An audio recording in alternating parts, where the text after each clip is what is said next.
Tidak semua berarti ada yang masuk. Menyebut Tuhan aja tidak masuk, sebab itu maksudnya juga ada orang Kristen bilang-bilang Yesus Tuhan Yesus, tapi kelakuannya tidak benar. Nah, kelakuannya seperti orang Farisi yang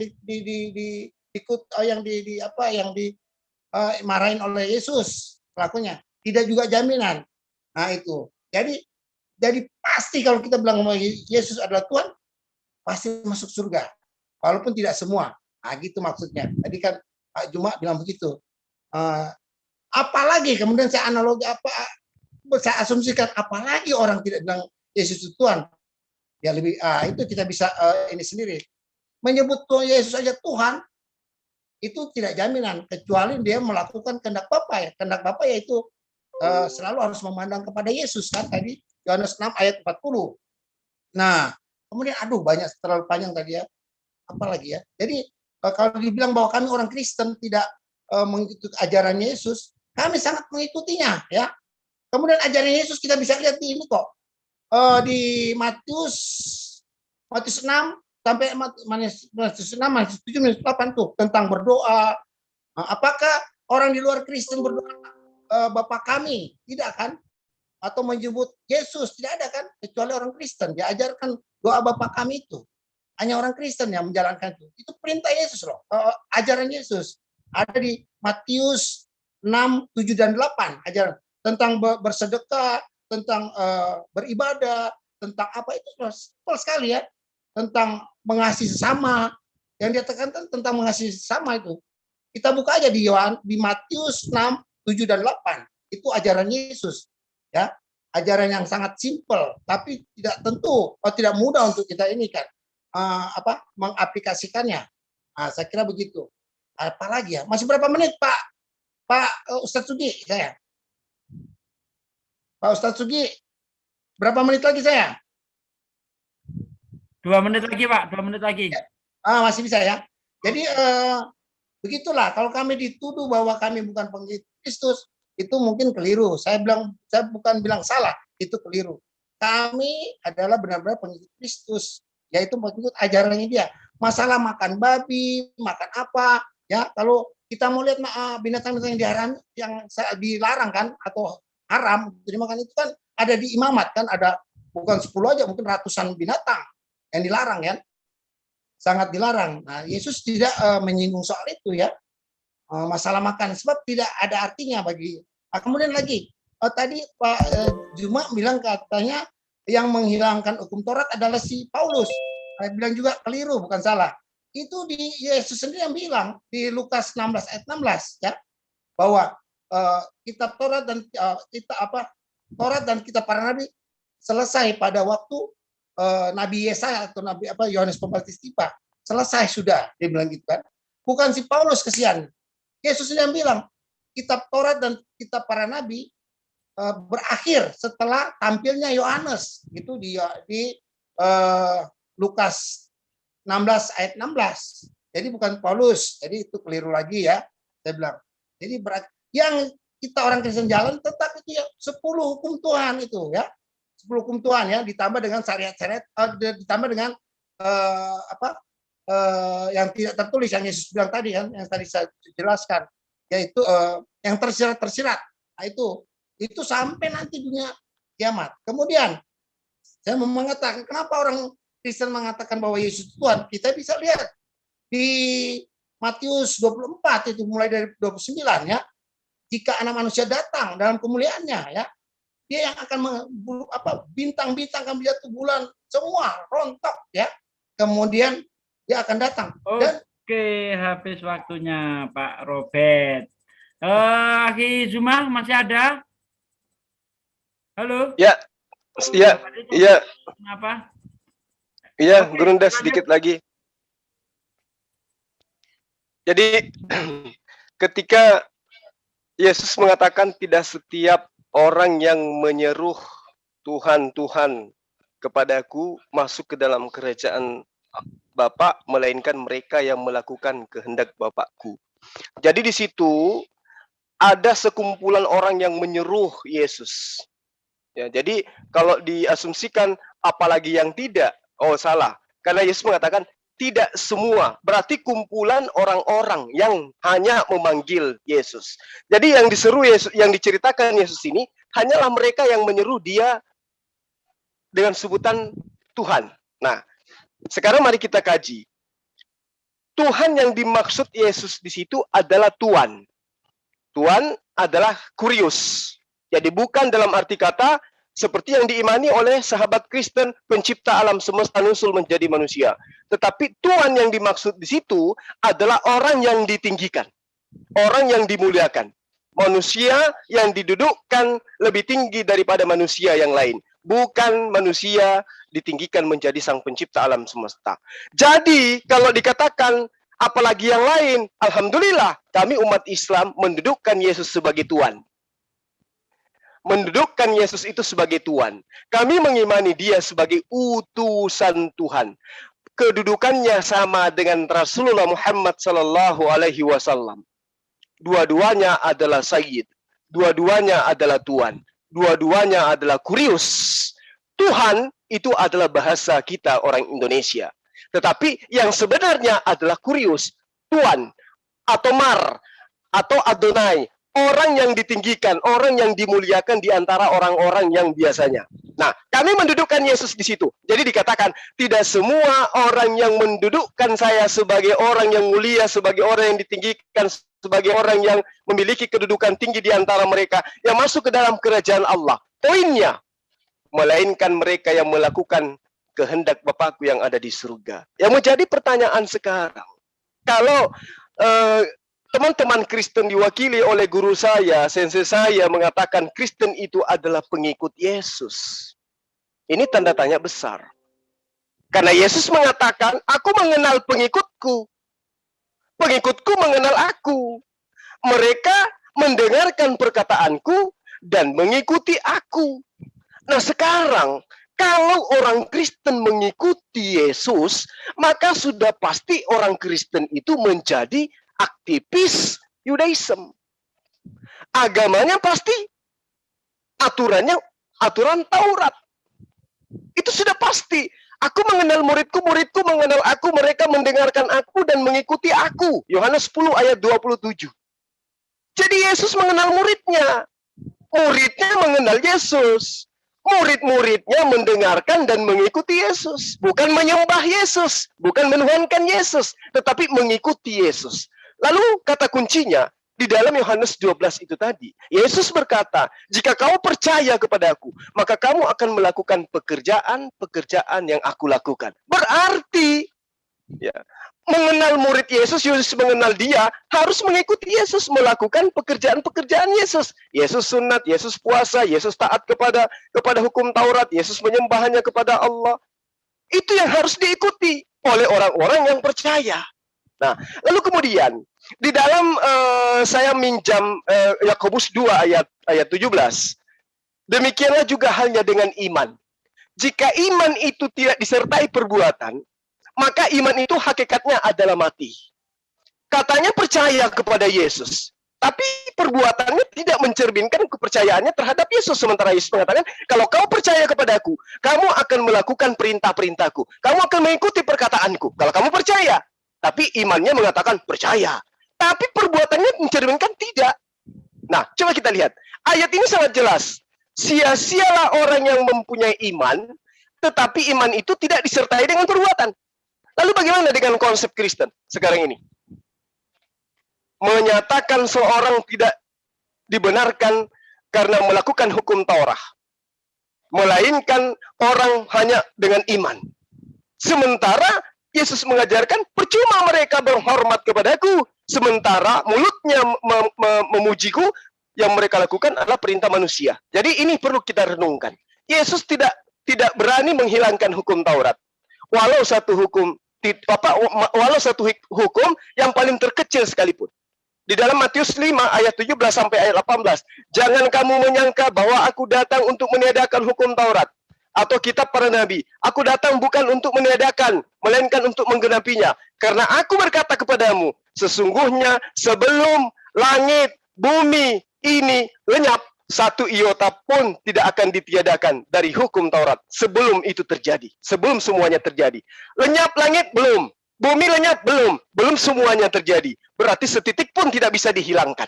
Lukas 16 ayat 17. Lebih mudah bagi langit dan bumi lenyap daripada satu titik dari hukum Taurat batal. Tapi faktanya di iman Kristen, hanya karena Yesus mati di tiang salib, semuanya lenyap. Padahal Yesus mengatakan lebih mudah langit dan bumi lenyap daripada satu titik dari hukum Taurat batal atau dihilangkan atau ditinggalkan atau dibatalkan. Nah, coba di dalam Lukas 10 ayat 25 sampai ayat-ayat selanjutnya dikatakan begini. Pada suatu kali berdirilah seorang ahli Torah untuk mencobai Yesus. Guru, apa yang harus kuperbuat untuk memperoleh hidup yang kekal? Jawab Yesus, apa yang tertulis dalam hukum Taurat? Coba, untuk memperoleh hidup yang kekal, kata Yesus, apa yang tertulis di dalam Taurat? Tidak dikatakan apa yang tertulis di dalam kitabnya Paulus, di Roma, Efesus, Galatia, dan seterusnya. Tetapi Yesus mengatakan, hidup kekal, tentang hidup yang kekal, apa yang tertulis di dalam Taurat? Apa yang kau baca di sana, kata Yesus. Maka orang-orang itu mengatakan, kasihilah Tuhan Allahmu dengan segenap hatimu, dengan segenap jiwa dan kekuatanmu, dan segenap akal budimu. Lalu kemudian, dan kasihilah sesamamu manusia seperti dirimu sendiri. Kata Yesus apa? Jawabanmu itu benar. Perbuatlah demikian, maka engkau akan hidup. Apa itu? Mengasihi Allah, mengasihi sesama manusia. Nah, mengasihi Allah seperti apa? Ulangan 11 ayat 1. Haruslah engkau mengasihi Allah Tuhanmu dan melakukan dengan setia kewajibanmu terhadap Dia dengan senantiasa berpegang teguh pada segala ketetapannya dan peraturan-peraturannya dan perintah-perintahnya. Berarti Yesus mengatakan, apa yang tertulis dalam kitab Torah?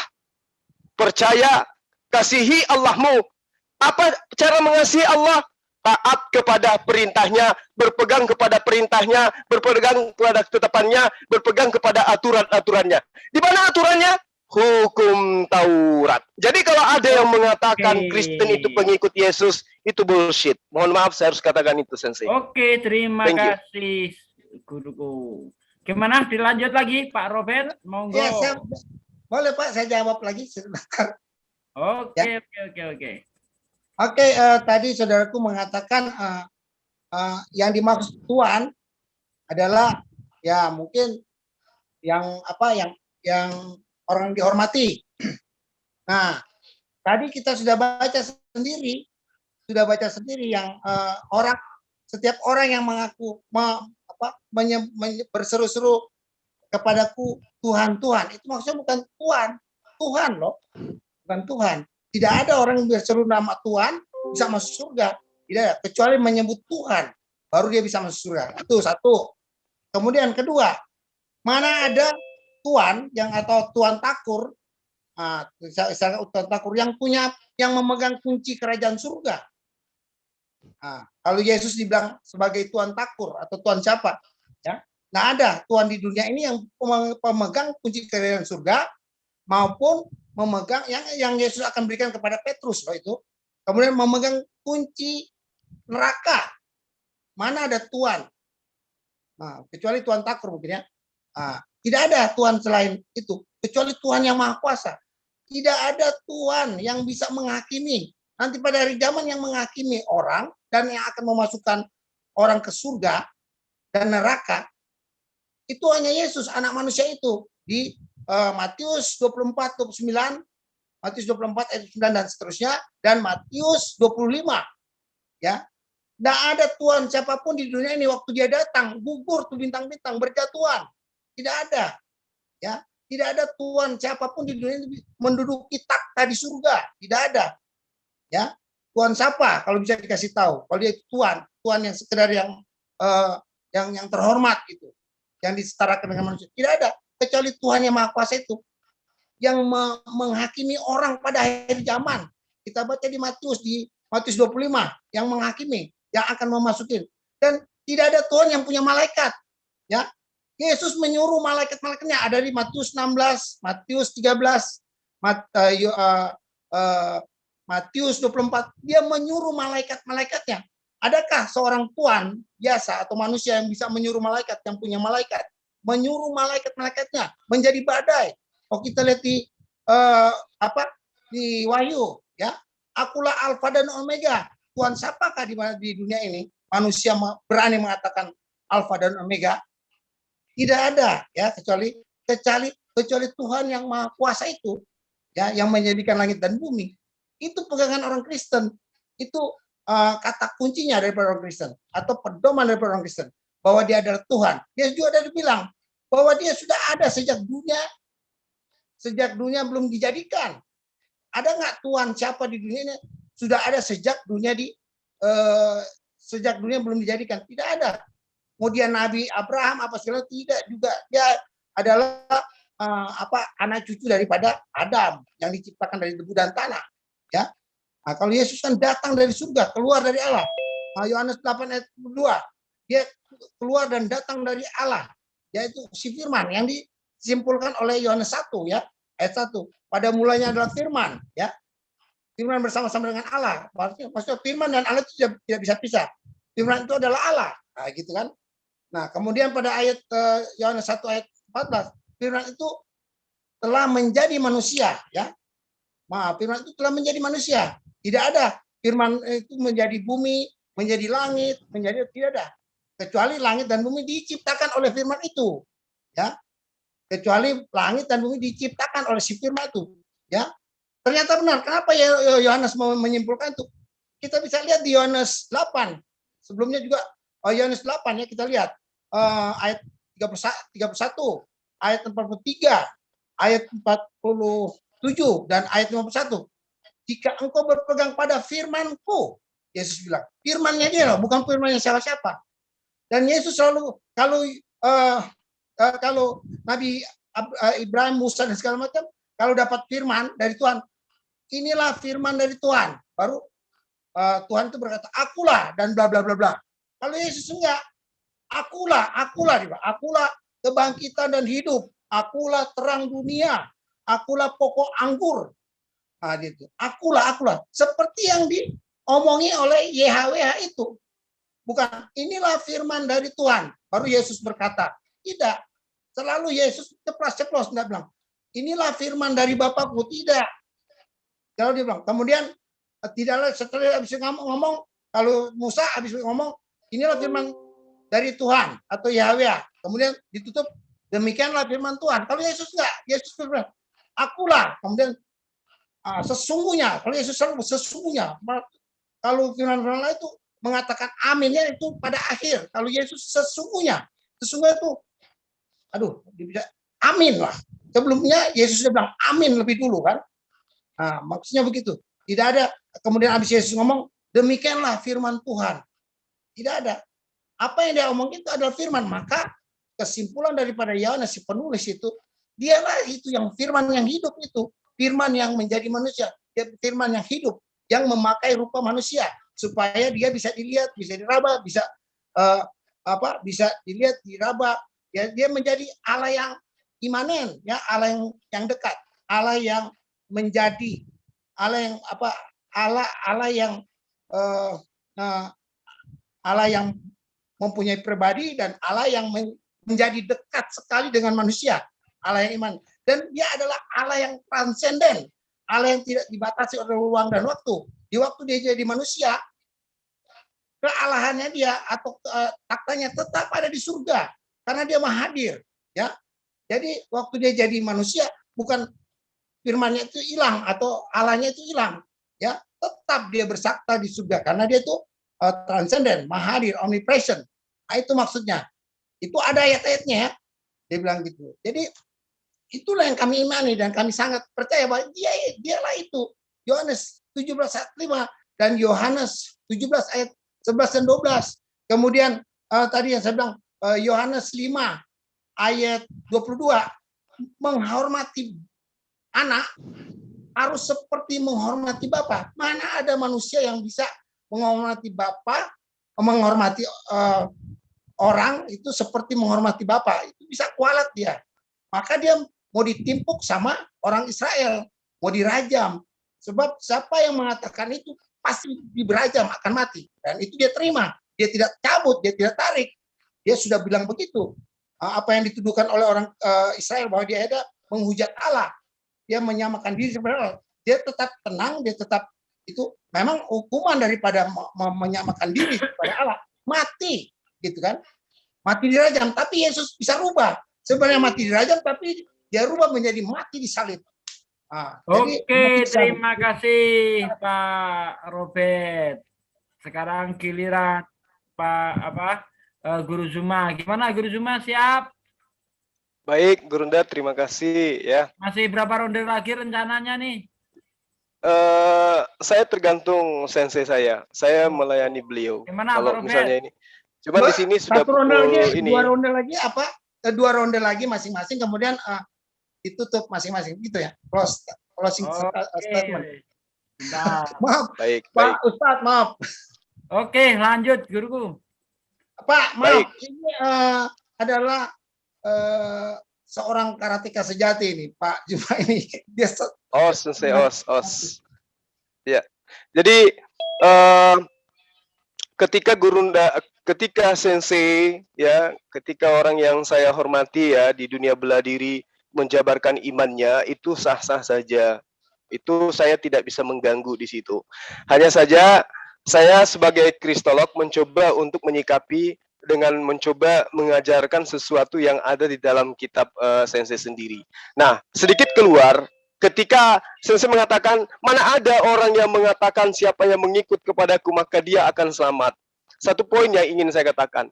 Bertaburan ayat suci Al-Quran di dalam kitab kami yang mengatakan barang siapa yang mengikuti Allah maka dia kudu wajib taat kepada Rasulullah Muhammad SAW. Berarti ikut kepada Rasulullah SAW sama halnya ikut kepada Allah. Qul in kuntum tuhibbunallah fattabi'uni. Ini sering saya sampaikan kepada sahabat-sahabat di sini.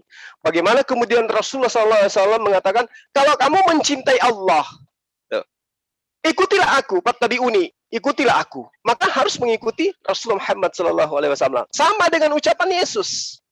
Sama. Lalu kemudian ketika tadi sensei mengatakan di dalam kitabnya Musa, kitabnya Yesaya, di dalam kitabnya Daud dan seterusnya selalu mengatakan berfirmanlah Allah, berfirmanlah Allah, berfirmanlah Allah. Itu wajar. Kenapa saya katakan wajar? Karena mereka-mereka ini sendiri yang menulis kitabnya sendiri.